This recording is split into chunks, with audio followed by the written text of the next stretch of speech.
আমার ভিডিওটা আপনার সামনে ছাপাই গেছে, আপনার সামনে চলে গেছে, ধাক্কা মারেন, ধাক্কা মারেন না, ধাক্কা মারেন, হিংসা করতেছেন, ধাক্কা মারেন, কেন ধাক্কা মারবেন না? আর আমার ভিডিওটা আপনার সামনে গেছে, আপনার দেখতে খারাপ লাগতেছে না, লজ্জা লাগতেছে না? কমেন্ট করেন না, লাইক করেন না, শেয়ার করেন না, কারণ আমি খারাপ ছেলে, আমি এলাকার খারাপ ছেলে, এই জন্য আপনার ভালো লাগে না আমার ভিডিও। কী করেন?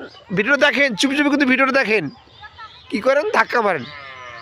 আর আপনি যদি লাইক মারেন না, একটা কমেন্ট করেন, তা আমি বুঝতে পারবো আপনি কমেন্ট করছেন, তাহলে আপনাকে আমি চিনতে পারবো কে কমেন্ট করলেন আর কে ভিডিওটা আমার দেখলেন। আমার ভালোবাসার ভাই বোনেরা অনেকে আমার ভিডিও দেখে কিন্তু কমেন্ট করে না, ধাক্কা মারে। ভাই কমেন্ট করতে হবে, লাইক দিতে হবে। যারে ভিডিও আসুন না কোনো, ফেসবুক প্ল্যাটফর্মটা কাজ করতে আইছি, ইনকাম করতেছি, ডলার ইনকাম করতে, আপনিও ইনকাম করতে আইছেন, কিন্তু ভিডিওটা ধাক্কা মারতেছেন। এখান থেকে ধাক্কা মারলে কি সফলতা অর্জন করতে পারবেন, ডলার ইনকাম করতে পারবেন? কখনোই না। আপনিও ভিডিওটা আমার দেখতেছেন, দেখে একটা গঠনমূলক কমেন্ট করতে হবে, অবশ্যই নিচে কমেন্টে অবশ্যই রিপ্লাই কমেন্ট দিতে হবে। ইনশাল্লাহ আপনি এখান থেকে সফলতা অর্জন করতে পারবেন, রিচ বাড়বে, রিঙ্গেজ বাড়বে, ফলোয়ার বাড়বে।